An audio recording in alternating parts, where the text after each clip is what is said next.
pagi, selamat siang, selamat sore, salam untuk kita semua. Di saat ini saya ingin mempresentasikan hasil ringkasan saya dari tugas analisa investasi dari Pak Hakar, di mana kita disuruh menganalisa satu episode dari channel kampus. Di sini ada beberapa poin yang saya ambil, ada sekitar 11 poin. Yang pertama dari episode 1 itu tentang judulnya itu peluang bisnis di masa pandemi COVID-19. Di masa COVID-19 ini peluang bisnis online sangatlah menguntungkan dikarenakan hampir semua orang membutuhkan jasa dan produk yang cepat dan untuk mengurangi atau menghemat waktu. Namun memiliki sedikit kendala, yaitu kepercayaan konsumen terhadap produk lokal. Untuk itu, semua pengusaha harus memiliki niat dan gigi mengikuti zaman kualitas baik dengan harga ekonomis dan harga didasari dengan HPP. Di episode kedua itu tentang kegagalan dalam berbisnis. Dalam menjalankan suatu bisnis, pebisnis itu atau pengusaha itu harus memiliki plan atau rencana dan supaya dapat melihat resiko yang ada untuk memperkecil kemungkinan kegagalan atau kesalahan dalam melangkah pengambilan keputusan. Jikalau seorang pebisnis menginvestasi dengan jumlah yang besar, pebisnis itu akan menghasilkan jumlah yang besar pula, dan hasilnya itu antara untung atau rugi. Ini kita belum tahu. Selain itu, semua transaksi harus didasari dengan kontrak kepercayaan, dikarenakan ada beberapa orang yang mereka percaya dengan orangnya tapi tidak memiliki kontrak yang tertulis, sehingga beberapa oknum itu melalaikan tanggung jawabnya. Yang di episode ketiga ini ada bisnis online, dengan judul bisnis online. Seperti yang kita tahu dan sudah dijelaskan, bisnis online sangat berisiko rendah. Yang kita tahu risikonya itu sangat rendah. Akan tetapi untuk memulainya dalam artian memiliki kepercayaan dari masyarakat sedikit sulit untuk didapati kepercayaan masyarakat itu, dikarenakan pembeli akan melihat rating, revisi, dan harga diskon dan bebas ongkirnya. Maka dari itu penjual harus aktif di media sosial dan lainnya untuk memperkenalkan atau mempromosi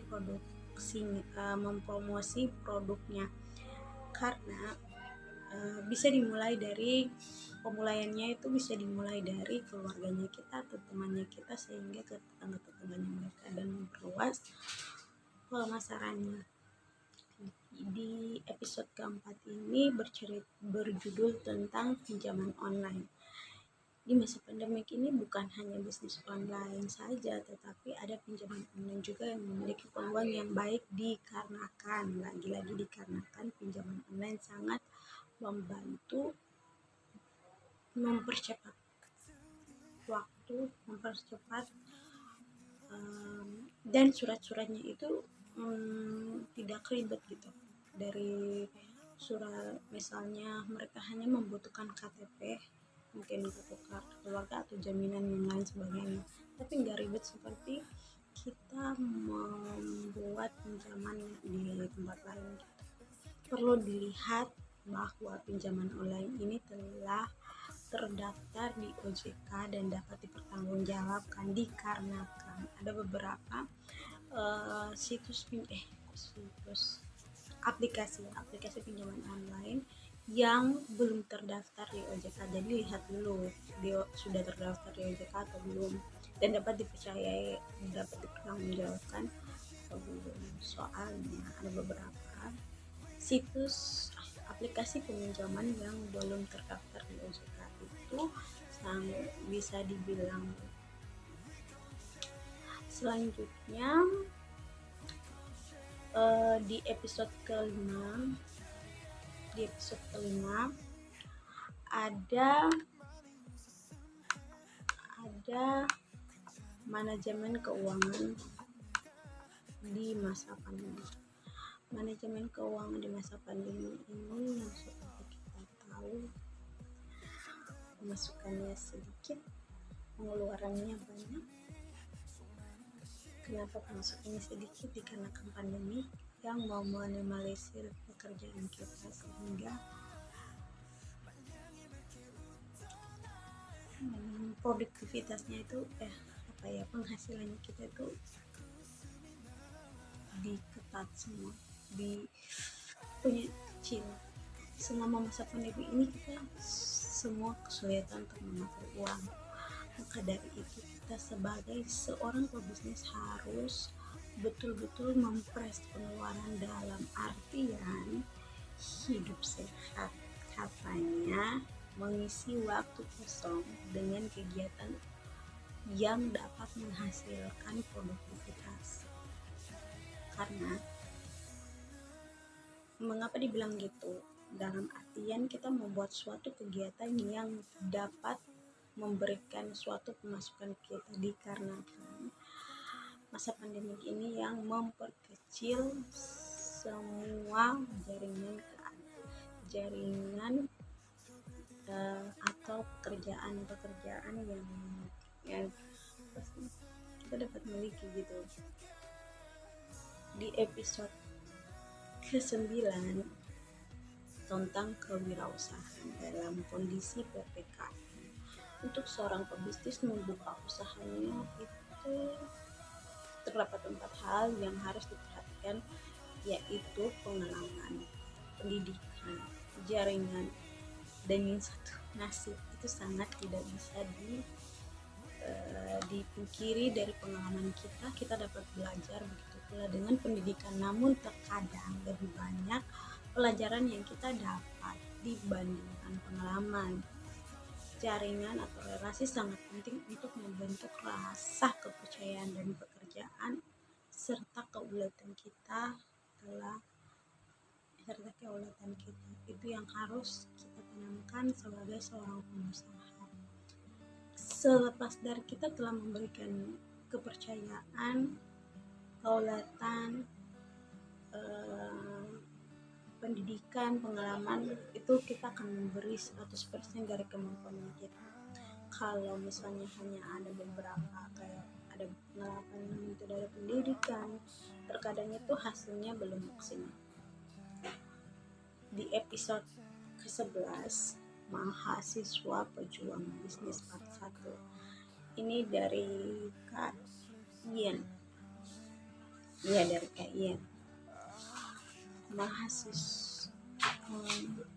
Seorang mahasiswa pejuang kerja harus pintar membagi waktu serta memiliki niat. Dengan adanya internet, mahasiswa pejuang kerja merasa sangat terbantu untuk kelas online ini. Selama itu semua dirincikan dan didisiplinkan dari sebelumnya, dan yang paling terpenting membangun kepercayaan konsumen, berani menanggung malu, berani kasih promo customer, berani kasih promo, sama relationship dengan maksudnya kita saling berkomunikasi dengan konsumen sebagai penilai dan menerima masukan, dan jangan sampai konsumen itu bosan, dikarenakan ada beberapa dari penjual atau pebisnis itu mereka membuat satu produk, dan produk itu dan itu terus, tidak ada pengembangan ataupun pengembangan. Karena tidak ada pengembangan, akhirnya ya konsumen itu. Di episode ke-12 itu sama judulnya mahasiswa pejuang bisnis part kedua, dari Kata Siam membicarakan tentang mahasiswa pejuang bisnis itu harus punya minat, keulatan, kegiatan, sehingga tidak menutup kemungkinan untuk kita memulai bisnis itu dalam perhitungan risiko, kalkulasi yang supaya kita dapat mencari solusi dan mengambil keputusan yang efisien dan tidak gegabah. Karena entah itu kita memulainya kapan, sekarang ataupun nanti, pasti ada risiko. Masih sama di episode ke-15 ini, dari kata Sia lagi, yang membicarakan tentang di bisnis ini banyak tantangannya, dan juga jangan sampai karena banyak tantangannya itu kita gampang menyerah, dan selalu mencoba dan tidak menyanyiakan kesempatan. Soal silaturahmi dan akrab kepada klien atau yang lainnya, selalu fokus dengan bisnis, membuat transaksi gratis hitam putih sehingga dapat kepercayaan serta tanggung jawab. Karena begitu kadang banyak membuat transaksi tanpa kita lihat ini yang membuat salah satu pihak itu kepercayaan, namun ada baiknya untuk melakukan kontrak hitam dia tersebut. Di episode selanjutnya ini, episode ke-16, menceritakan tentang pengelolaan usaha secara profesional. Pengelolaan usaha secara profesional ini secara profesional atau kekeluargaan. Dibilang pengelolaan usaha secara profesional atau kekeluargaan ini dalam bidang manajemen SDM. Dalam bidang manajemen SDM, di dalam pengelolaan manajemen sumber daya manusia, terkadang ini diskontrak antara profesional dan kekeluargaan, dikarenakan banyak yang mengatakan lebih baik profesional dikarenakan memilih sesuai dengan kemampuan mereka masing-masing dan ditempatkan di tempat yang tepat. Namun banyak juga yang memilih kekeluargaan untuk namun dari itu bukan hanya di perusahaan, bukan hanya di organisasi lainnya, bukan hanya di politik, di semua organisasi pasti ada kayak gini. Mereka mengambil dia karena keluarganya saya tempatkan di sini, karena keluarganya saya tempatkan di sini, bukan hanya di kota besar, tapi di tempat-tempat kecil juga gitu. Hanya lebih baik, menurut saya lebih baik secara profesional. Kalau misalnya keluarganya kita itu enggak terbukti dia bisa bekerja sama dan mampu tahu posisinya dia di mana dan pekerjaannya dia di mana, ya tidak apa-apa. Tapi kalau misalnya dia tidak berkompromi dengan sesamanya dia, dan juga selalu gegabah dan emang kemampuannya bukan di situ, kayaknya lebih baik selesai eksekusi ini. Pokoknya intinya lebih baik profesional dibandingkan kekeluarganya. Kekeluargaan memang lebih baik karena ada kepercayaan, namun kalau kemampuannya bukan di situ lebih baik. Dan yang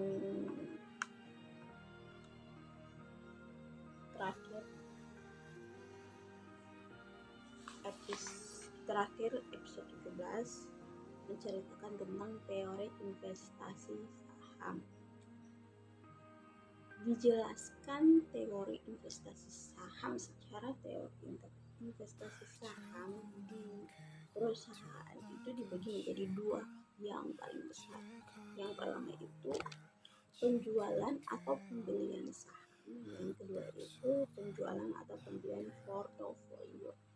Apa yang membedakan dua ini? Yang membedakan dua ini itu saham dalam arti pembelian satu perusahaan, ataupun kayak macam kita beli satu perusahaan, bukan harga sahamnya tapi di satu perusahaan. Tapi kalau portofolio itu saham yang kita sebar-sebarkan, jadi kayak macam sahamnya kita itu disebarkan ke satu perusahaan, dan dari satu perusahaan ke satu perusahaannya yang lain lagi. Jadi bukan hanya satu perusahaan, namun banyak perusahaan yang bertransaksi di saham itu, di saham perusahaan itu. Jadi bisa bilang grup yang bisa dibilang gitu. Itu dari investasi. Jadi perusahaan portofolio bisa dibilang itu seperti trading. Dalam hal ini sangat butuh melihat analisa teknik dan analisa fundamental. Jadi yang biasanya main trading ataupun suka menjual saham itu biasanya melihat dari teknik analisanya dan analisa fundamental. Ya, tugas saya yang diringkas hanya 11 poin dari episode pertama, episode kedua, episode ketiga sampai episode ke-17. Saya Ruth